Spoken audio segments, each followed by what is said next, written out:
ಇತ್ತೀಚೆಗಷ್ಟೇ ಪರಪ್ಪನಾಗ್ರಹಾರದಲ್ಲಿ ಸಿಸಿಬಿ ಅಧಿಕಾರಿಗಳು ರೇಡ್ ಮಾಡಿದ್ರು. ಪ್ರಜ್ವಲ್ ಫೋನ್ ಬಳಕೆ ಮಾಡ್ತಾ ಇರುವಂತ ವಿಚಾರ ಗೊತ್ತಾಯ್ತು. ಈಗ ದರ್ಶನ್ ಪವಿತ್ರ ಗೌಡಗೂ ಕೂಡ ಶಾಕ್ ಎದುರಾಗ್ತಾ ಇದೆ. ಪರಪ್ಪನಾಗ್ರಹಾರದಲ್ಲಿ ಸಿಸಿಬಿ ಅಧಿಕಾರಿಗಳು ರೇಡ್ ಮಾಡ್ತಾರೆ. ಈ ಪ್ರಜ್ವಲ್ ಫೋನ್ ಬಳಕೆ ಮಾಡ್ತಾ ಇದ್ದಿದ್ದಂಥದ್ದು, ಅದಾದ ನಂತರದಲ್ಲಿ ಏನೇನೆಲ್ಲ ಆಯ್ತು ಅಂತ ನೆನಪಿರುತ್ತೆ. ಈಗ ಅದೇ ಜೈಲಿನಲ್ಲಿ ಇರುವಂತ ದರ್ಶನ್ ಮತ್ತೆ ಪವಿತ್ರ ಬ್ಯಾರಕ್ಗಳಲ್ಲೂ ಭದ್ರತೆ ಹೆಚ್ಚಿಸಿರುವಂತದ್ದು ಜೈಲಾಧಿಕಾರಿಗಳು. ಇದರಿಂದಾಗಿ ದರ್ಶನ್ ಪವಿತ್ರ ಗೌಡಗೂ ಭದ್ರತೆಯ ಬಿಸಿ ತಟ್ತಾ ಇದೆ. ದರ್ಶನ್ ಹಾಗೇನೆ ಪವಿತ್ರ ಗೌಡ ಬ್ಯಾರಕ್ ಕೂಡ ಬದಲಾವಣೆ ಮಾಡಲಾಗಿರುವಂತದ್ದು.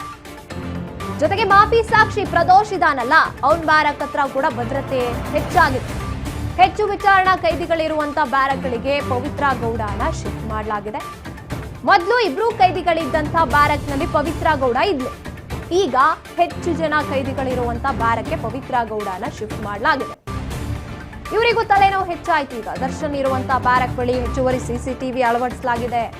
ಪರಪ್ಪನಾಗ್ರಹಾರದಲ್ಲಿ ಸಿಸಿಬಿ ಅಧಿಕಾರಿಗಳು ಹೇಳದೆ ಕೇಳದೆ ರೇಡ್ ಮಾಡಿದ್ರಿಂದ ಅಲ್ಲಿ ನಿಜಾಂಶ ಬಯಲಾಗ್ತಾ ಇರುವಂತದ್ದು. ಪರಪ್ಪನಾಗ್ರಹಾರದಲ್ಲಿ ಅಲ್ಲಿದ್ದಂತ ಕೆಲವು ಅಧಿಕಾರಿಗಳಿಗೂ ಕೂಡ ಒಂದು ರೀತಿಯಾಗಿ ತಾವು ಗೊತ್ತಿಲ್ಲದೆ ಮಾಡ್ತಾ ಇದ್ದಂತಹ ಈ ಪ್ರಜ್ವಲ್ ರೇವಣ್ಣ ವಿಚಾರಗಳು ಗೊತ್ತಿದ್ರೂ ಫೋನ್ ಬಳಕೆ ಮಾಡ್ತಿದ್ದಾನೆ, ಗಂಟೆಗಟ್ಟಲೆ ಫೋನಲ್ಲಿ ಮಾತನಾಡ್ತಾನೆ, ಅಲ್ಲಿ ಸಿಕ್ಬಿದ್ದಂತಹ ಅಶ್ಲೀಲ ವಿಡಿಯೋಗಳಿರ್ಬೋದು, ಎಲ್ಲವೂ ಕೂಡ ಹೊರಗೆ ಹೇಗಿದ್ನೋ ಒಳಗೂ ಹಾಗೆ ಇದ್ದಾನೆ. ಈ ರೀತಿಯಾಗಿ ಯಾವುದೋ ಒಂದು ರೆಸಾರ್ಟ್ ಅಲ್ಲಿ ನೋಡ್ಕೊಳ್ಳೋ ಹಾಗೆ ಅಧಿಕಾರಿಗಳು ಕೆಲವೊಂದಷ್ಟು ಜನ ನೋಡ್ಕೋತಾ ಇದ್ರಲ್ಲ, ಅವರಿಗೆ ಸರಿಯಾದ ಶಿಕ್ಷೆಯೂ ಕೂಡ ಆಯ್ತು.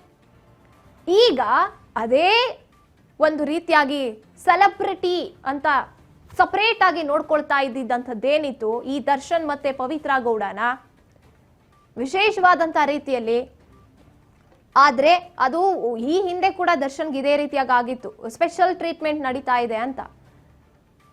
ಈಗ ಅದಾದ ಮೇಲೆ ಈಗ ಪ್ರಜ್ವಲ್ ಕೇಸ್ನಿಂದ ದರ್ಶನ್ ಮತ್ತೆ ಪವಿತ್ರಗೂ ತಲೆನೋವು ಅಂತ ಹೇಳ್ಬೋದು. ಈ ಬಗ್ಗೆ ಮತ್ತಷ್ಟು ಮಾಹಿತಿಯನ್ನ ನಮ್ಮ ಪ್ರತಿನಿಧಿ ಅಜಯ್ ನೀಡ್ತಾ ಹೋಗ್ತಾರೆ. ಎಸ್ ಅಜಯ್, ಈಗ ಪ್ರಜ್ವಲ್ನಿಂದ ಈ ಪವಿತ್ರ ದರ್ಶನ್ಗೂ ತಲೆನೋವು ಅಥವಾ ಹೆಚ್ಚಿನದಾಗಿ ಗಮನ ಹರಿಸೋದಕ್ಕೆ ಆರಂಭ ಮಾಡ್ತಾರೆ ಅಧಿಕಾರಿಗಳು. ಇದರಿಂದ ಏನೇನೆಲ್ಲ ಉಂಟಾಗ್ಬೋದು ಇವರಿಗೆ ಪ್ರಾಬ್ಲಮ್ಸ್ ಅಂತ? ಇಲ್ಲಿ ಜೈಲಿನಲ್ಲಿ ಯಾವಾಗ ಪ್ರಜ್ವಲ್ ರೇವಣ್ಣ ಮೊಬೈಲ್ ಬಳಕೆ ವಿಚಾರ ಬೆಳಕಿಗೆ ಬರುತ್ತೋ ಆ ಒಂದು ಸಂದರ್ಭದಲ್ಲಿ ಇದೀಗ ಪವಿತ್ರ ಗೌಡ ಹಾಗೂ ದರ್ಶನ್ಗೂ ಕೂಡ ಆ ಒಂದು ಬಿಸಿ ಮುಟ್ಟಿಸುವಂತ ಕೆಲಸವನ್ನು ಕೂಡ ಪೊಲೀಸರು ಕೂಡ ಮಾಡ್ತಾ ಇದ್ದಾರೆ. ಯಾಕಂದ್ರೆ ದರ್ಶನ್ ಹಾಗೂ ಪವಿತ್ರ ಗೌಡ ಇಬ್ರು ಇರುವಂತ ಬೇರೆ ಬೇರೆ ಬ್ಯಾರಕ್ ಏನಿದೆ, ಅವರು ಇರುವಂತ ಬ್ಯಾರಕ್ ನಿಂದ ಬೇರೆ ಬ್ಯಾರಕ್ಗೆ ಅಂದ್ರೆ ಬೇರೆ ಸೆಲ್ಗೆ ಶಿಫ್ಟ್ ಮಾಡುವಂತ ಕೆಲಸಗಳು ಕೂಡ ಆಗಿದೆ. ಜೊತೆಗೆ ಈ ಹಿಂದೆ ಕೂಡ 14ನೇ ಆರೋಪಿ ಆಗಿರುವಂತಹ ಪ್ರದೋಷ್ ಏನಿದ್ದಾನೆ ಆತ ಕೂಡ ಮಾಫಿ ಸಾಕ್ಷಿ ಆಗ್ತೀನಿ ಅಂತ ಹೇಳಿ ಒಂದು ಅರ್ಜಿಯನ್ನ ಸಲ್ಲಿಸಿದ್ದ. ಹೀಗಾಗಿ ಆ ಒಂದು ಸಂದರ್ಭದಲ್ಲಿ ಅವರ ಪರ ವಕೀಲರು ಕೂಡ ಅವ್ರಿಗೆ ಪ್ರತ್ಯೇಕವಾದಂತ ಸೆಲ್ಲನ್ನ ಕೊಡಬೇಕು. ಯಾವುದೇ ರೀತಿಯಲ್ಲಿ ಕೂಡ ದರ್ಶನ್ ಇರುವಂತ ಆರೋಪಿಗಳು ಇರುವಂತ ಒಂದು ಸೆಲ್ ಏನಿದೆ ಬ್ಯಾರಕ್ ನಲ್ಲಿ ಅವ್ರನ್ನ ಇಡಬಾರ್ದು, ಪ್ರತ್ಯೇಕ ಒಂದು ಸೆಲ್ಲನ್ನ ಕೊಡಬೇಕು. ಜೊತೆಗೆ ಆತನಿಗೆ ಹೆಚ್ಚಿನ ಭದ್ರತೆಯನ್ನ ಕೊಡಬೇಕು ಅಂತ ಹೇಳಿ ಮನವಿಯನ್ನ ಕೂಡ ಮಾಡ್ಕೊಂಡಿದ್ದು. ಆ ಒಂದು ಸಂದರ್ಭದಲ್ಲಿ ಸೆಷನ್ ಕೋರ್ಟ್ ಕೂಡ ಅದಕ್ಕೆ ಪುರಸ್ಕಾರವನ್ನ ಮಾಡಿ ಅವ್ರಿಗೆ ಹೆಚ್ಚಿನ ಭದ್ರತೆ ಜೊತೆಗೆ ಬೇರೆ ಸೆಲ್ಗೆ ಶಿಫ್ಟ್ ಮಾಡಿ ಅಂತ ಹೇಳಿ ಆದೇಶ ಕೂಡ ನ್ಯಾಯಾಧೀಶರು ಕೊಟ್ಟಿದ್ರು. ಹೀಗಾಗಿ ಪ್ರದೋಷ್ಗೆ ಬೇಕಾಗಿದ್ದಂತ ಭದ್ರತೆಯನ್ನ ಅಲ್ಲೇ ಬೇರೆ ಸೆಲ್ಗೆ ಇಟ್ಟು ಆತನಿಗೆ ಒಂದು ಸಪರೇಟ್ ಆದಂತ ಒಂದು ಸೆಕ್ಯೂರಿಟಿನ ಮಾಡಲಾಗಿದೆ. ಅದೇ ರೀತಿಯಾಗಿ ದರ್ಶನ್ ಇರುವಂತ ಏನ್ ಬ್ಯಾರಕ್ ಏನಿದೆ ಅಲ್ಲಿ ಹೆಚ್ಚಿನ ಸಿಸಿಟಿವಿನ ಅಳವಡಿಕೆ ಮಾಡಿದ್ದಾರೆ. ಅಂದ್ರೆ ದರ್ಶನ್ನ ಒಂದು ಪ್ರತಿಯೊಂದು ಮೂವ್ಮೆಂಟ್ ಆತ ಬ್ಯಾರಕ್ ನಲ್ಲಿ ಓಡಾಡುವಂತ ಆಗಿರ್ಬೋದು, ಜೊತೆಗೆ ಆತನಿಗೆ ಕೊಟ್ಟಿರುವಂತ ಪ್ಯಾಸೇಜ್ ಏನಿದೆ ಅಲ್ಲಿ ಓಡಾಡೋದಕ್ಕೆ ವ್ಯವಸ್ಥೆ ಆಗಿರ್ಬೋದು, ಅಲ್ಲಿ ಹೆಚ್ಚಿನ ಭದ್ರತೆಯನ್ನ ಕೂಡ ಕೊಡಲಾಗಿದೆ. ಅದೇ ರೀತಿಯಾಗಿ ಹೆಚ್ಚಿನ ಒಂದು ಸಿಸಿಟಿವಿಯನ್ನ ಅಳವಡಿಕೆ ಮಾಡುವಂತ ಕೆಲಸವನ್ನ ಜೈಲಿನ ಅಧಿಕಾರಿಗಳು ಕೂಡ ಮಾಡಿದ್ದಾರೆ. ಅದೇ ರೀತಿಯಾಗಿ ಪವಿತ್ರ ಗೌಡ ಈ ಹಿಂದೆ ಕೂಡ ಆಕೆ ಮಹಿಳಾ ಬ್ಯಾರಕ್ ನಲ್ಲಿ ಇದ್ದಂತ ಸಂದರ್ಭದಲ್ಲಿ ಕೇವಲ ಇಬ್ರು ಜೊತೆ ಆಕೆ ವಾಸವನ್ನ ಮಾಡ್ತಾ ಇದ್ರು ಬ್ಯಾರಕ್ ನಲ್ಲಿ.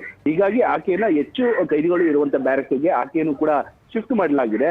ಇಲ್ಲಿ ಅಲೋಕ್ ಕುಮಾರ್ ಏನಿದ್ದಾರೆ ಅವರು ಕಾರಾಗೃಹ ಇಲಾಖೆ ಡಿಜಿಪಿ, ಅವರು ಯಾವಾಗ ಮೊನ್ನೆ ಭೇಟಿಯನ್ನ ಮಾಡಿದ್ರು ಜೈಲಿಗೆ ಹೋಗಿ, ಯಾವಾಗ ಪ್ರಜ್ವಲ್ ರೇವಣ್ಣ ವಿಡಿಯೋ ವೈರಲ್ ಆಯ್ತು ಆ ಒಂದು ಸಂದರ್ಭದಲ್ಲಿ ಅವರೇ ಖುದ್ದಾಗಿ ಒಂದು ದಾಳಿಯನ್ನ ಮಾಡಿದ್ರು. ಜೊತೆಗೆ ಅಲ್ಲಿ ಜೈಲಿನ ಉನ್ನತ ಮಟ್ಟದ ಅಧಿಕಾರಿಗಳ ಜೊತೆ ಸಭೆಯನ್ನ ಮಾಡಿದ್ರು, ಜೊತೆಗೆ ಚರ್ಚೆಯನ್ನು ಕೂಡ ಮಾಡಿದ್ರು. ಜೊತೆಗೆ SP ಆಗಿರುವಂತಹ ಅನುಪ್ ಕುಮಾರ್ ಏನಿದ್ರು ಅವ್ರನ್ನ ಸಸ್ಪೆಂಡ್ ಮಾಡೋದಕ್ಕೆ ಒಂದು ಎಲ್ಲಾ ರೀತಿಯಾದಂತ ಸಿದ್ಧತೆನ ಮಾಡ್ಕೊಂಡಿದ್ರು. ಯಾವಾಗ ಈ ಒಂದು ವಿಡಿಯೋ ವೈರಲ್ ಬೆನ್ನಲ್ಲೇ ಈ ರೀತಿಯಾದಂತ ದಾಳಿಯನ್ನ ಖುದ್ದು ಅಲೋಕ್ ಕುಮಾರ್ ಮಾಡಿದಂತ ಸಂದರ್ಭದಲ್ಲಿ ಜೊತೆಗೆ ಪವಿತ್ರ ಗೌಡ ಹಾಗೂ ಈ ದರ್ಶನ್ ಏನಿದ್ರೆ ಅವರ ಬ್ಯಾರಕ್ಗೂ ಕೂಡ ಭೇಟಿಯನ್ನ ಕೊಟ್ಟಿದ್ರು. ಅಲ್ಲಿ ಎಲ್ಲೆಲ್ಲಿ ಸಿಸಿಟಿವಿನ ಅಳವಡಿಕೆ ಮಾಡಬೇಕು, ದರ್ಶನ್ನ ಒಂದು ಪ್ರತಿಯೊಂದು ಮೂವ್ಮೆಂಟ್ ಗೊತ್ತಾಗಬೇಕು. ಯಾಕಂದ್ರೆ ಹಿಂದೆ ಕೂಡ ದರ್ಶನ್ ಇರುವಂತ ಕೆಲವೊಂದಷ್ಟು ರಾಜ್ಯಾತೀತ ವಿಡಿಯೋಗಳು ಫೋಟೋಗಳು ಕೂಡ ವೈರಲ್ ಆಗಿತ್ತಲ್ಲ, ಅದರ ಬೆನ್ನಲ್ಲೇ ಇದೀಗ ಮತ್ತಷ್ಟು ಅವ್ರಿಗೆ ಭದ್ರತೆನ ನಿಯೋಜನೆಯನ್ನ ಮಾಡಲಾಗಿದೆ. ಯಾವುದೇ ರೀತಿಯಾದಂತ ಆರೋಪಿಗಳಿಗೆ ಅಂದ್ರೆ ಕೈದಿಗಳಿಗೆ ಒಂದು ಯಾವುದೇ ರೀತಿಯಾದಂತ ಒಂದು ರಾಜ್ಯಾತೀತ ಸಿಗ್ಬಾರ್ದು, ಅವ್ರಿಗೆ ಯಾವುದೇ ರೀತಿಯಾದಂತಹ ಫೆಸಿಲಿಟಿಗಳು ಸಿಗ್ಬಾರ್ದು ಅನ್ನುವಂತ ನಿಟ್ಟಿನಲ್ಲಿ ಅಂದ್ರೆ ಜೈಲಿನ ಒಂದು ಮ್ಯಾನ್ಯಲ್ ಏನಿದೆ ಅದಕ್ಕೆ ತಕ್ಕಂತೆ ಅವ್ರಿಗೆ ಫೆಸಿಲಿಟಿನ ಕೊಡಬೇಕು.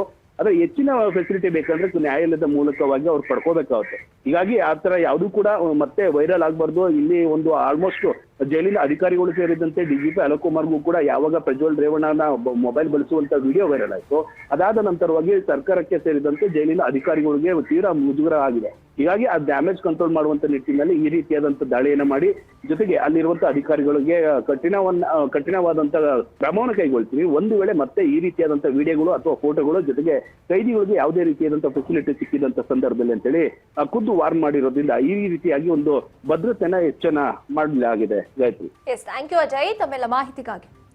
ಇದಿಷ್ಟು ಪರಪ್ಪನ ಅಗ್ರಹಾರದಲ್ಲಿ ಕಂಬಿ ಎಣಿಸ್ತಾ ಇರುವಂತ ಈ ಪ್ರಜ್ವಲ್, ಅದಾದ ನಂತರದಲ್ಲಿ ಈಗ ದರ್ಶನ್ ಮತ್ತೆ ಪವಿತ್ರ ಗೌಡಗೆ ಬಂದಿಟ್ಟಿರುವಂತ ತಲೆನೋವು ಅಂತ ಹೇಳ್ಬೋದು.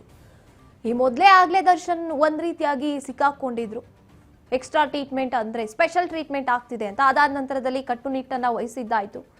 ಈಗ ಪ್ರಜ್ವಲ್ಲೇ ಈ ರೀತಿಯಾಗಿ ಅನುಭವಿಸ್ತಾ ಇದ್ರೆ ರಾಜಾರೋಷವಾಗಿ ಫೋನ್ ಇಟ್ಕೊಂಡು ಹೊರಗೆ ಹೇಗಿದ್ನೋ ಹಾಗೆ ಇದ್ದಾನೆ ಅಂದಾಗ ಇದು ಇಲ್ಲೂ ಶಿಫ್ಟ್ ಆಗೋ ಸಾಧ್ಯತೆಗಳಿದೆ ಅಂತ ಹೆಚ್ಚಿನ ನಿಗಾ ವಹಿಸೋಕೆ ಈಗ ಅಧಿಕಾರಿಗಳು ಅಲರ್ಟ್ ಆಗಿರುವಂಥದ್ದು.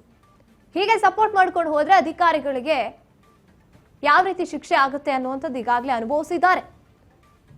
ಹಾಗಾಗಿ ಮತ್ತೆ ಈ ರೀತಿಯಾಗಿ ತಪ್ಪುಗಳನ್ನ ಅಧಿಕಾರಿಗಳು ಮಾಡಬಾರದು. ಎಲ್ಲಾ ಖೈದಿಗಳಂತೆ ಇವರು ಕೂಡ ತಪ್ಪು ಮಾಡೇನೆ ಜೈಲಲ್ಲಿ ಕಂಬಿ ಎಣಿಸೋಕೆ ಅಂತ ಹೋಗಿರುವಂಥದ್ದು. ಅದನ್ನ ಗಮನದಲ್ಲಿ ಇಟ್ಕೋಬೇಕಾಗುತ್ತೆ. ಯಾರು ಸೆಲೆಬ್ರಿಟಿ ಆಗಿರ್ಲಿ ಅಥವಾ ರಾಜಕಾರಣಿ ಮಗನೇ ಆಗಿರ್ಲಿ, ತಪ್ಪು ಮಾಡಿದಾನೆ ಅಂದಾಗ ಸಾಮಾನ್ಯನೂ ಒಂದೇ, ಸೆಲೆಬ್ರಿಟಿನೂ ಒಂದೇ. ತಪ್ಪು ಅಂತ ಬಂದಾಗ, ಶಿಕ್ಷೆ ಅಂತ ಬಂದಾಗ ಇದನ್ನ ಗಮನದಲ್ಲಿ ಇಟ್ಕೊಂಡ್ರೆ ಈ ಅಧಿಕಾರಿಗಳು ಏನಿದ್ದಾರೆ ತಮ್ಮ ಸ್ಥಾನದಲ್ಲಿ ಅದಕ್ಕೂ ಒಂದು ಬೆಲೆ ಇರುತ್ತೆ. ಕಾನೂನಿಗೆ, ನ್ಯಾಯಕ್ಕೆ ಬೆಲೆ ಇರುತ್ತೆ. ಯಾವಾಗ ಇದೆಲ್ಲವೂ ಕೂಡ ಈ ರೀತಿಯಾಗಿ ನಿಲ್ಲೋದಿಲ್ವೋ ಆಗ ಕಾನೂನಿಗೆ ಮರ್ಯಾದೆ ಕೊಡುವಂಥದ್ದು ಕಡಿಮೆ ಆಗುತ್ತೆ, ಈ ಅಧಿಕಾರಿಗಳಿಗೆ ಮರ್ಯಾದೆ ಕೊಡುವಂಥದ್ದು ಕಡಿಮೆ ಆಗುತ್ತೆ. ಅದು ನಡಿಬಾರ್ದು ಅಂತ ಈಗ ಅಲೋಕ್ ಕುಮಾರ್ ಅವರು ಎಚ್ಚರಿಕೆಯನ್ನು ವಹಿಸ್ತಾ ಇರುವಂಥದ್ದು. ಹೆಚ್ಚು ವಿಚಾರಣಾ ಕೈದಿಗಳಿರುವಂಥ ಬ್ಯಾರಕ್ಕೆ ಈಗ ಪವಿತ್ರ ಗೌಡನ ಶಿಫ್ಟ್ ಮಾಡಲಾಗಿದೆ. ಇನ್ನು ದರ್ಶನ್ ಇರುವಂಥ ಬ್ಯಾರಕ್ ಏನಿದೆ, ಎಕ್ಸ್ಟ್ರಾ CC ಕ್ಯಾಮೆರಾಸ್ನ ಅಲ್ಲಿ ಅಳವಡಿಸಲಾಗಿರುವಂಥದ್ದು. ಇಬ್ಬರೇ ಇದ್ದಂತಹ ಪವಿತ್ರ ಗೌಡ ಜೊತೆಗೆ ಮತ್ತೊಬ್ಬ ಖೈದಿ ಇದ್ದಿದ್ದಂತಹ ಬ್ಯಾರಕ್ನಿಂದ ಶಿಫ್ಟ್ ಆಗಿದ್ದಾರೆ ಪವಿತ್ರ ಗೌಡ.